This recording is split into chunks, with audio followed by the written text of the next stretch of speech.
نزلنا الذكر وإنا له لحافظون. بسم الله الرحمن الرحيم. Assalamu alaikum wa rahmatullahi wa barakatuh. Que la paix soit sur vous. Nous sommes entrés dans l'ordre du monde avec l'arrivée de l'être humain sur la Terre et nous avons vu lors de notre dernière session son rapport à l'espace. Il faut donc maintenant entrer dans l'autre dimension qui caractérise notre perception de notre environnement, qui caractérise notre intelligence, qui caractérise maintenant notre action dans le monde, et c'est le temps. Et c'est le temps fini, le temps de la vie, le temps infini, celui qui nous dépasse. Et nous trouvons dans le Coran immédiatement ce questionnement des êtres humains par rapport au temps et par rapport à ce que peut dire ou révéler le temps de la vie et le questionnement par rapport à l'infini de ce temps. Ce que nous trouvons dans le Coran, c'est le verset suivant, dans la sourate 45, le verset 24, où il est dit « وَقَالُوا مَا هِيَ إِلَّا حَيَاتُنَا الدُّنْيَا نَمُوتُ وَنَحْيَا وَمَا يُهْلِكُنَا إِلَّا الدَّهْرُ وَمَا لَهُمْ بِذَلِكَ مِنْ عِلْمٍ إِنْ هُمْ إِلَّا يَظُنُّونَ » Ils disent, les gens qui reçoivent la révélation du prophète, qu'est-ce qu'ils disent ? Ils disent il n'y a que la vie d'ici-bas, que la vie de ce monde-là, nous vivons et nous mourrons. Et ils disent le contraire, en fait, dans l'ordre, il dit namutu wa nahya, nous mourrons et nous vivons, et la seule chose qui va nous détruire, c'est le temps. C'est-à-dire, au terme de notre vie, il n'y aura rien d'autre que la mort qui va mettre un terme à notre temps sur la terre. Et puis, ici, ce que rappelle le Coran, ils n'ont aucune connaissance de cela, ils ne font que parler sans savoir, et puis ils sont dans la conjecture. Ce verset, il est important parce qu'en fait, il est aussi ancien que l'être humain est sur la terre. Depuis l'origine, il y a ces deux attitudes par rapport aux êtres humains. Il y a cette première attitude de considérer que nous sommes venus par hasard et puis nous allons partir sans notre décision par hasard.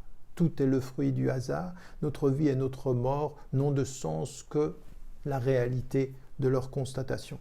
Ça a donné les philosophies les plus athées, les plus revendicatrices du non-sens de la vie, de l'absurdité, etc. Et puis il y a ce que nous dit la tradition musulmane en remontant et en revenant à toutes les traditions qui l'ont précédée, toutes les traditions abrahamiques, mais pas seulement, c'est que ce temps, le temps qui est celui de notre vie, c'est un semblant de mort, en fait. Nous pouvons penser que la vie commence au moment de la naissance. Aujourd'hui, les sciences nous ont rappelé que nous sommes vivants avant de venir au monde. Dans le ventre de nos mères, il y a déjà de la vie, et voire même, il y a dans la conception elle-même une vie dont nous ne connaissons pas le secret et qui se transmet.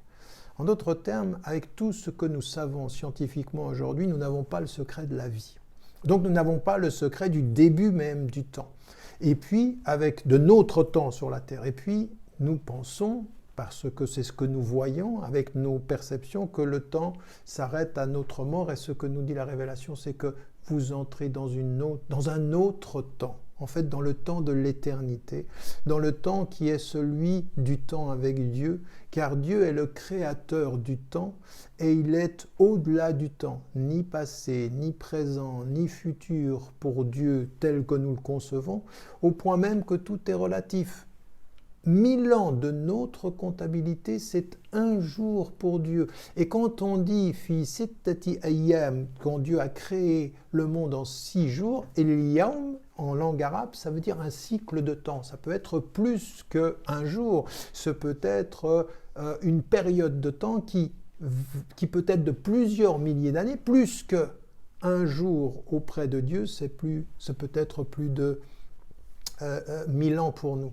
Donc la relativité du temps entre le temps tel qu'on peut seulement nous l'imaginer être avec Dieu est celui que nous vivons dans notre comptabilité quotidienne, dans notre perception de ce temps-là. Et là, nous comprenons de ce point de vue qu'il y a à considérer notre rapport au temps de façon profonde, de façon à la fois spirituelle et intellectuelle. Spirituelle pour comprendre que ce que je disais tout à l'heure, la relativité du temps. Ce qui nous est demandé spirituellement, c'est de savoir que nous ne sommes pas simplement de là où nous venons au début de notre vie et nous ne finirons pas là où nous allons à notre mort. L'élément essentiel dans notre rapport au temps, c'est de nous souvenir « Inna lillahi wa inna ilayhi raji'un ». Nous appartenons à Dieu et c'est à lui que nous retournons. Donc nous sommes dans un cycle temporel, nous retournons à celui qui nous a donné la vie. Et entre ces deux moments de cette venue au monde et ce retour au Créateur du monde, il y a pour nous à densifier le temps, à lui donner du sens, à lui donner de la profondeur spirituelle, à ne pas le laisser s'échapper, de ne pas être indiscipliné avec le temps, raison pour laquelle nous prions 5 fois par jour, raison pour laquelle tout notre temps est rythmé. Rythmer le temps, c'est se rappeler qu'il y a le Créateur du temps. C'est une façon de le respecter. Souvenez-vous que le prophète ﷺ a dit dans plusieurs hadiths, rapportés par Abu Huraira, puis un autre qui a quoté, qui dit « N'insultez pas le temps, car Dieu est le temps. » Et là, c'est pas que Dieu est le temps, non, Dieu est le créateur du temps. N'insultez pas le temps, c'est parce que les Arabes avaient l'habitude de dire, d'insulter la mort, d'insulter ce qui peut. Non. Le respect du temps dans la discipline qu'on lui porte, c'est respecter le créateur du temps. Dans le silence, dans la méditation et dans le cheminement avec Dieu. Ne jamais insulter un élément dans le temps, ce serait manquer de respect à celui qui le crée et qui nous appelle à lui. Donc il y a dans cet élément spirituel un type de rapport extrêmement approfondi. Et puis, il y a un rapport intellectuel au temps, c'est-à-dire qu'il faut en étudier la réalité, il faut en étudier même ce qu'on en a fait, la spatialité du temps, il faut étudier tous ces éléments-là parce que l'étude du temps nous dit beaucoup de choses par rapport à notre santé, par rapport à notre vieillesse, par rapport aux maladies du temps, même par rapport à notre développement. Il faut mesurer intellectuellement le temps. Il y a des choses qu'on ne dit pas aux enfants, il y a des choses que l'on ne comprend qu'à partir d'un certain âge. Le temps s'étudie, le temps de la vie, le temps de l'homme, tout ceci est particulièrement important pour nous dans ce cheminement-là. Il y a un autre élément dont il faut se souvenir dans tout ce rapport-là, c'est dans notre relation à Dieu. Et ce qu'on trouve dans le Coran, c'est aussi un autre verset qui nous parle de ce rapport au temps. قُلْ اللَّهُ يُحْيِيكُمْ ثُمَّ يُمِيتُكُمْ ثُمَّ يَجْمَعُكُمْ إِلَى يَوْمِ الْقِيَامَةِ لَا رَيْبَ فِيهِ وَلَكِنَّ أَكْثَرَ النَّاسِ لَا يَعْلَمُونَ. Dit, Dieu, c'est lui qui vous donne la vie, c'est lui qui vous fait mourir, puis ensuite il vous réunira pour un jour, pour le jour du jugement dernier, sur lequel il n'y a pas de doute, mais la majorité des gens ne le savent pas, et ils ne sont pas connaisseurs de cela.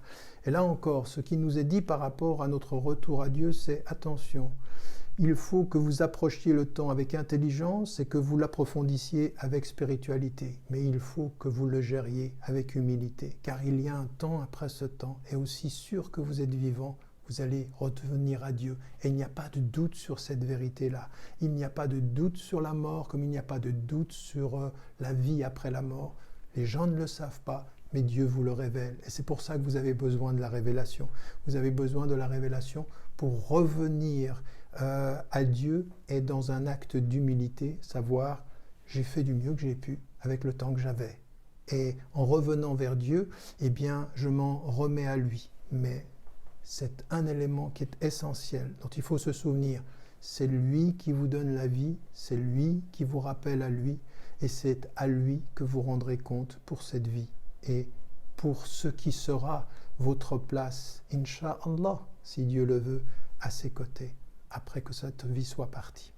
N'oubliez pas, n'oubliez jamais de dire à ceux que vous aimez que vous les aimez. La vie est fragile.